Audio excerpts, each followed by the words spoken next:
Hello mga boss. Lapit na matapos yung isa kong kanta. Please abangan nyo ha. Di ko pa alam title eh. Yun yung sa inong parang digmaan. Tapos magdasal tayo na huwag sanang madamay ang Pinas sa away ng gera ng China at Taiwan. Tapos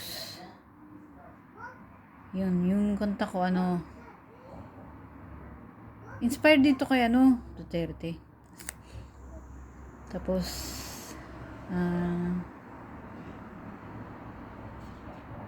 ngayon, opinion ko kay Vice Ganda. Yung sana gawa siya ng comedy pero hindi nakakasakit ganun. No. Pwede pa naman yan second chance. Lahat naman tayo minsan may kati-kati sa utak, sabi nga ni Chester. Kati-kati yan sa utak eh. Lalo pag lakang trabaho. Yan, mas malakas yung kati sa utak. Hindi lapit na siyang matapos. Tas, kaya nahirapan ako kasi mahirap talaga gumawa ng kanta. Lahat naman mahirap. Tapos ibang lingwahe lalagyan ko Ukraine. At least di man ako makilala sa Pinas. Narinig naman yung kanta ko sa abroad. Yung nga lang, kung may sablay na lingwahe, di naman ako pure na di man ako pure na Ukraine. Tapos sana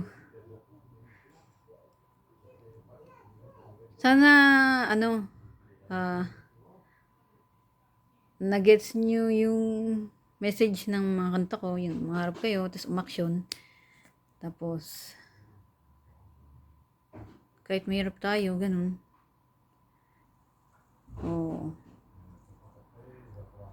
Kaya kung gusto si Duterte kasi siya lang yung nakaalala sa mahirap. Alam yung mga boss.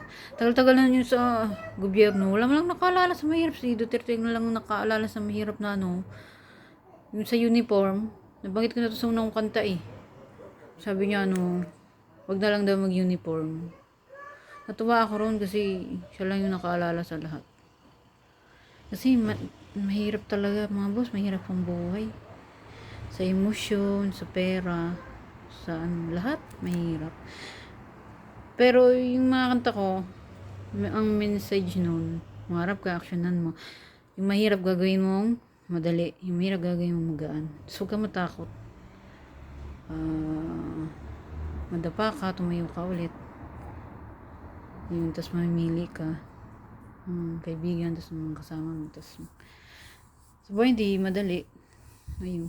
Buti na lang, nandyan si pakinggan nyo yung mga sa buhay si Chester. Ayun.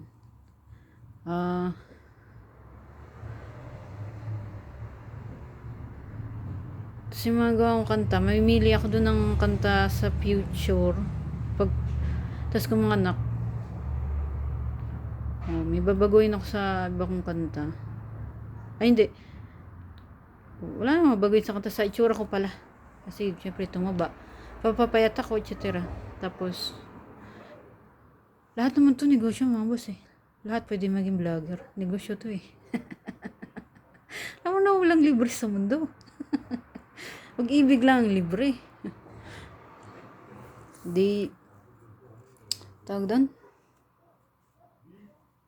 Kaya babaguhin natin itsura ko tapos mamili rin ako ng kanta. Tapos para may mas manood sa YouTube. Kasi walang nanonood, walang nagsusubscribe na, tsaka walang nanonood. Kailangan ko. Lahat mo tayo kailangan pera. Kahit nga yung YouTube, kailangan din niya eh. Yung Facebook din. Hindi. Ayun. Tapos aayusin ko yung iba kong kanta, tapos itsura ko. Tapos kasi nga balak bumili ng lupa kasi milyon. Milyon kasi lupa sa Pinas. Kapag nakabili ako niyan, yun nga. Paggawa kong bahay na may gulong. Bahay talaga pang isang pamilya. Tapos tuluan ko yung iba dyan. Yung iba masasave, yung iba hindi. Kunti lang. Kasi, problemado pa nga ako ngayon, walang nanonood. Paano pa kikita ang malaki na inasahan nyo? Di ba?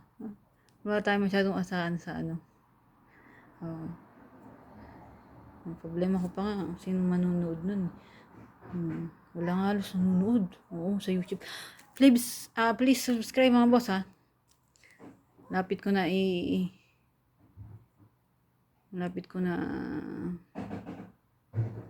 mataas yung kanta, yung istorya na lang, nahirapan ako eh. Hindi ko pa kunting-kunti na lang. At balik tayo kay Vice Ganda. Yung gawa ko ngayong kanta, inspired din yan kay Duterte. Tapos, yun nga. Swerte siya kasi na yung birthday niya, Vice Ganda dati. Mayor pa lang ang alam ko nun si Duterte. Binati siya. Tapos pinuntahan pa siya. Sa show niya. Tapos okay naman sila. Ayun. Tapos biglang ganun. Para ang show ni Vice Ganda. Siguro masama loob niya. Kasi pinasara yung station nila. Pero lang yung mga boss kaya pinasara yun. Alam ko, hindi yata nagbayad ng tax. Alam niyo naman walang libre ngayon. Yun yata yun. Pagkaalam ko. Hindi yata, pagkaalam ko. Pakicorrect nyo na lang Yun. Kaya pinasara. Tapos yun, hindi sila makamove on, ganun. Pero, medyo nakakasakit nga biro niya. Una, kay Jessica sumunod kay Duterte, sumunod kay Marcoleta. Si Marcoleta, gusto ko din yan siya seryosong tao. Parang ako seryoso. Kung maling isip bata, madalas. Kumangarap akong katalinuhan kay Duterte tsaka kay Marcoleta. Sana subugan ako ng katalinuhan yan. Di balik tayo. Tawag doon yung ba yun yung kalimutan ko sasabihin ko.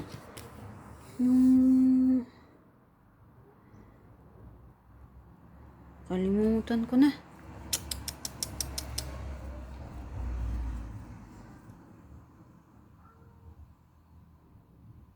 Ayun. Nalala ko na. Nagtatry ako gumawa ng comedy. Pero hindi ko alam kung matatawa kayo. Tignan ko na lang. Pag-aralan ko muna. Mahirap kasi gumawa ng comedy. Yun lang mga boss Ciao, please support my YouTube channel in Facebook. Ciao!